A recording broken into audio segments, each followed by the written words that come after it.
नमस्कार दोस्तों, UK triple SC guide में आपका स्वागत है। मेरा नाम है आशीष रौतेला और आज हम इस वीडियो में बात करने वाले हैं एक ऐसे टॉपिक की जो उत्तराखंड की लगभग हर परीक्षा में पूछा जाता है और ये टॉपिक है सेंसस 2011 या जनगणना 2011। दोस्तों ये टॉपिक इतना इंपॉर्टेंट है कि यहाँ से हर बार क्वेश्चन आते हैं, हर पेपर में क्वेश्चन आएंगे। अगर उस पेपर में सिलेबस में जीएस है तो कभी एक क्वेश्चन आता है, कभी दो क्वेश्चन। और अभी रिसेंटली तो जो लोअर पीसीएस का जो एग्ज़ाम हुआ था ना, नायब तहसीलदार वाला, उसमें 7 क्वेश्चन आए थे इस एक अकेले टॉपिक से, 7 क्वेश्चन। तो इसी बात से आप इसकी इंपॉर्टेंस का अंदाज़ा लगा सकते हो। उससे पहले अगर आपने अभी तक चैनल सब्सक्राइब नहीं किया है तो प्लीज़ सब्सक्राइब द चैनल, क्योंकि हमारे जो एनालिटिकल व्यूज़ हैं वो ये बताते हैं कि करीबन 50 to 60% व्यूअर्स ऐसे हैं जिन्होंने चैनल सब्सक्राइब नहीं किया है। मतलब आप लोग देख तो लेते हैं लेकिन सब्सक्राइब नहीं करते हैं, तो सब्सक्राइब कर लिया करो यार, आपके लिए ही वीडियो बनाते हैं। और जो ये वीडियो बनाते हैं ना, ये बहुत इंपॉर्टेंट टॉपिक्स के ऊपर ही बनाया जाता है। इतना टाइम नहीं है कि सारे टॉपिक्स को एक एक करके पढ़ा जाए, इसीलिए मैं यहाँ पे उन टॉपिक्स को लाने की कोशिश करता हूँ कि जहाँ से हर बार पेपर में क्वेश्चन आते हैं और आने की संभावनाएँ या फिर बहुत ज़्यादा रहती हैं। तो प्लीज़ अगर सब्सक्राइब नहीं किया है तो जाके सब्सक्राइब कर लीजिए। तो चलो शुरू करते हैं आज का टॉपिक जो है जनगणना 2011। अच्छा, इस टॉपिक को शुरू करने से पहले मैं ये बात बता दूं कि ये जो टॉपिक है ये हमारा 2 पार्ट में आएगा।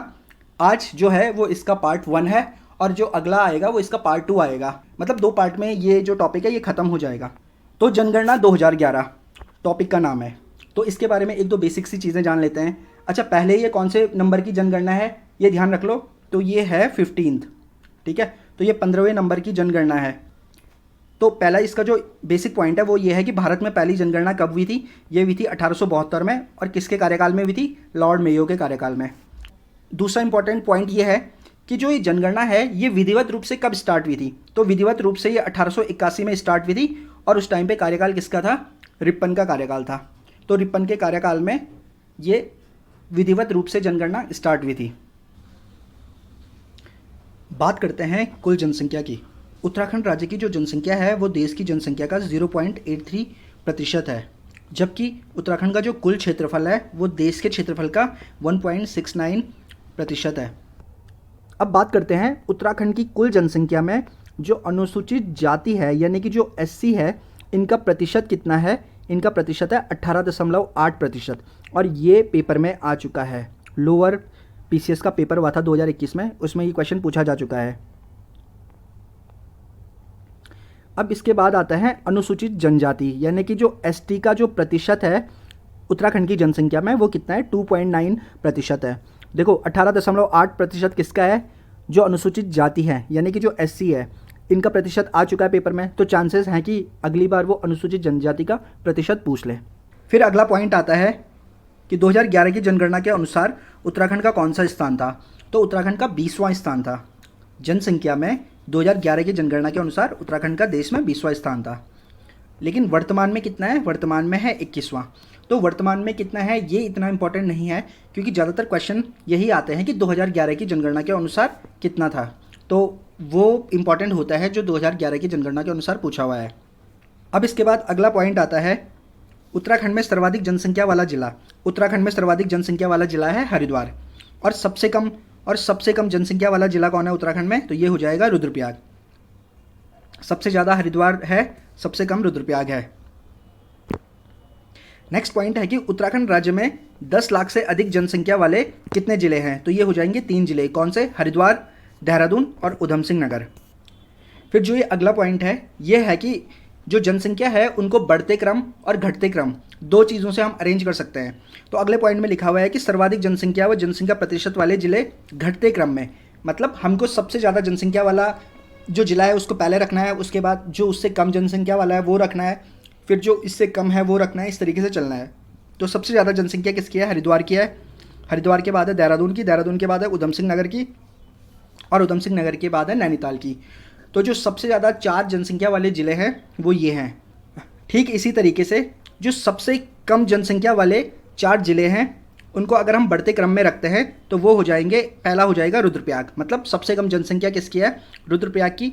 उसके बाद किसकी है? उसके बाद है चंपावत की, और उसके बाद चंपावत के बाद किसकी है? बागेश्वर की, और बागेश्वर के बाद है उत्तरकाशी की। अच्छा, इसमें जो कन्फ्यूज़न होता है वो इसमें ये होता है चंपावत और बागेश्वर में कि पहली चंपावत की ज़्यादा है या चंपावत की कम है, या बागेश्वर की ज़्यादा है या बागेश्वर की कम है चंपावत से। तो कुछ नहीं करना है, देखो सबसे कम तो हमको पता ही है रुद्रप्रयाग की है। तो ध्यान ये रखना है कि चंपावत में आता है C for Champawat and B for Bageshwar.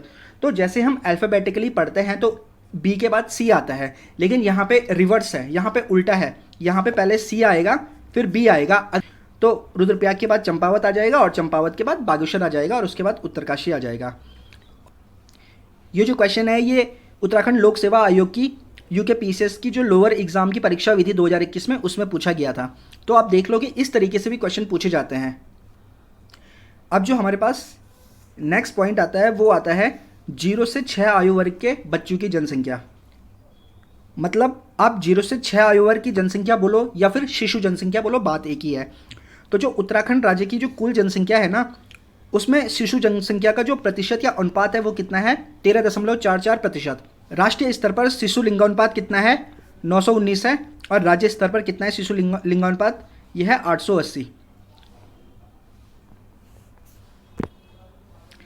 एक इंपॉर्टेंट पॉइंट आ जाता है कि उत्तराखंड में जो सर्वाधिक शिशु जनसंख्या वाला जिला है वो कौन है, वो है अल्मोड़ा। और सबसे कम शिशु जनसंख्या वाला जिला कौन है उत्तराखंड में, तो यह है पिथौरागढ़। तो ये दो पॉइंट याद रखना। फिर अगला आता है दशकीय वृद्धि दर, जिसको हम डिकेडल ग्रोथ रेट बोलते हैं अंग्रेजी में, और शॉर्ट में इसे डीजीआर भी लिखते हैं। तो भारत की जो दशकीय वृद्धि दर है वो कितनी है 2011 की जनगणना के अकॉर्डिंग, वो है 17.7। और उत्तराखंड की कितनी है, उत्तराखंड की है 18.8। ये क्वेश्चन पूछा गया था लोअर पीसीएस 2021 की परीक्षा में। हालांकि वहाँ पे शायद से ऑप्शन एग्जैक्टली 18.8 नहीं था, इससे मिलता जुलता था। तो हमको ये भी ध्यान रखना है कि अगर एग्जैक्टली सेम ऑप्शन ना आए जो हम पढ़े, तो हमको चारों ऑप्शन देखने हैं और उसके बाद जो सही ऑप्शन, जो एग्जैक्ट जो आंसर है ना, उससे जो सबसे क्लोज वाला होगा ना, वही हमें अपना आंसर मार्क करना है। अगला जो पॉइंट है वो ये है कि उत्तराखंड का देश में स्थान कौन सा है दशकीय वृद्धि दर में, तो यह है 18वां। बहुत सिंपल है, देश में स्थान कितना है 18वां है, और उत्तराखंड की दशकीय वृद्धि दर भी कितनी है, वो भी 18.8 है। तो देखो 18-18, तो आप इस तरीके से भी इसको याद कर सकते हो। उसके अलावा अगला पॉइंट है वो है सर्वाधिक दशकीय वृद्धि दर वाला जिला। ये कौन है, ये है उधम सिंह नगर, यूएसएन मतलब उधम सिंह नगर। तो सर्वाधिक दशकीय वृद्धि दर वाला जिला कौन है, उधम सिंह नगर। ठीक इसी तरीके से सबसे कम दशकीय वृद्धि दर वाला जिला कौन है, यह है पौड़ी। और ध्यान रखिए कि पौड़ी की जो दशकीय वृद्धि दर है वो नेगेटिव है, वो ऋणात्मक दशकीय वृद्धि दर है। पौड़ी हो गया और एक अल्मोड़ा हो गया, ठीक है। तो अल्मोड़ा और पौड़ी की जो दशकीय वृद्धि दर है वो ऋणात्मक है। अब अगर क्रम की बात करें कि सर्वाधिक दशकीय वृद्धि दर वाले जो 4 जिले हैं वो कौन कौन से हैं, सबसे पहले तो है उधम सिंह नगर। उधम सिंह नगर के बाद है देहरादून की दशकीय वृद्धि दर, उसके बाद आता है हरिद्वार और फिर आता है नैनीताल। यहाँ पे आप एक चीज़ देखोगे ना, अभी जब हम आगे भी वीडियो पढ़ेंगे तो आप देखोगे ना कि जो सबसे ज़्यादा वाली चीज़ें हैं ना, वो बस इसी में है, उधम सिंह नगर, देहरादून, हरिद्वार और नैनीताल। कभी हरिद्वार आगे हो जाता है, उधम सिंह नगर पीछे आ जाता है, कभी देहरादून आगे हो जाता है, देहरादून पीछे आ जाता है। लेकिन जो ये 4 जिले हैं ना, ये 4 जिले, यही 4 जिले आगे पीछे होते रहते हैं। तो इस चीज़ का थोड़ा ध्यान रखना। अगला जो पॉइंट है वो है कि सबसे कम दशकीय वृद्धि दर वाले जिले, तो सबसे कम से हमें बढ़ते हुए लगाना है। तो सबसे कम दशकीय वृद्धि दर किस में है, पौड़ी में है। पौड़ी के बाद किसकी है, अल्मोड़ा की है। और मैंने क्या बताया था अभी कि पौड़ी और अल्मोड़ा की जो दशकीय वृद्धि दर है वो ऋणात्मक है। फिर अल्मोड़ा के बाद टिहरी की है और टिहरी के बाद बागेश्वर की है। अब आता है कि जो शहरी आबादी है उसमें दशकीय वृद्धि दर कितनी है। तो शहरी आबादी में दशकीय वृद्धि दर है 39.94 और ग्रामीण आबादी में दशकीय वृद्धि दर कितनी है 11.52%। तो 39.94% किस में है, यह है शहरी आबादी में, और 11.52% दशकीय वृद्धि दर किस में है, यह है ग्रामीण आबादी में। अब इसके अलावा जनसंख्या से रिलेटेड यहाँ पे एक चार्ट दे रखा है। इस चार्ट में यह है कि वैसे तो ये इतना इंपॉर्टेंट नहीं है, लेकिन क्या हुआ था कि 2021 में क्या हुआ था कि जो वीडियो का एग्ज़ाम हुआ था तो उसमें तीसरी शिफ्ट में एक क्वेश्चन आया था। क्वेश्चन ये था कि देहरादून की जनसंख्या पूछी गई थी उसमें। वैसे तो ये इतना इंपॉर्टेंट नहीं है क्योंकि 13 ज़िले हैं, तो 13 ज़िलों को हम अगर याद करने लगे तो बहुत ज़्यादा हो जाएगा। लेकिन फिर भी अगर हम देखें तो हमको क्या देखना है, हमको देखो ये पूरे नहीं पढ़ने हैं। हमको क्या पढ़ने हैं, हमको पढ़ना है शॉर्ट में। जैसे उसने देहरादून बोला तो देहरादून का हम कितना बोल सकते हैं, 16.9 लाख पढ़ सकते हैं हम इसको। हरिद्वार का कितना पढ़ सकते हैं, हरिद्वार का 18.9 लाख पढ़ सकते हैं। ठीक उसी तरीके से नैनीताल का क्या पढ़ सकते हैं, 9.5 लाख पढ़ सकते हैं। वैसे ही रुद्रप्रयाग है उसके कितना पढ़ सकते हैं 2.4 लाख पढ़ सकते हैं। तो कहने का मतलब ये है कि हमको कुछ कुछ जो ज़िले हैं उनकी जनसंख्या कितनी है ये भी हम याद कर सकते हैं। सबसे पहले हमें एक हरिद्वार करना है क्योंकि सबसे ज़्यादा है, उसके बाद हमें देहरादून करना है क्योंकि देहरादून राजधानी है तो ये भी इंपॉर्टेंट हो जाता है। इसके बाद हमें करना है अल्मोड़ा। अल्मोड़ा इसलिए करना है क्योंकि अल्मोड़ा उत्तराखंड की सांस्कृतिक राजधानी है यानी कि कल्चरल कैपिटल है। उसके अलावा हमें याद करना है रुद्रप्रयाग की क्योंकि रुद्रप्रयाग सबसे कम है, तो सबसे ज़्यादा और सबसे कम वाला इंपॉर्टेंट तो होता ही होता है, ये मैंने आपको बता रखा। तो बस दोस्तों इस वीडियो में आज के लिए इतना ही है।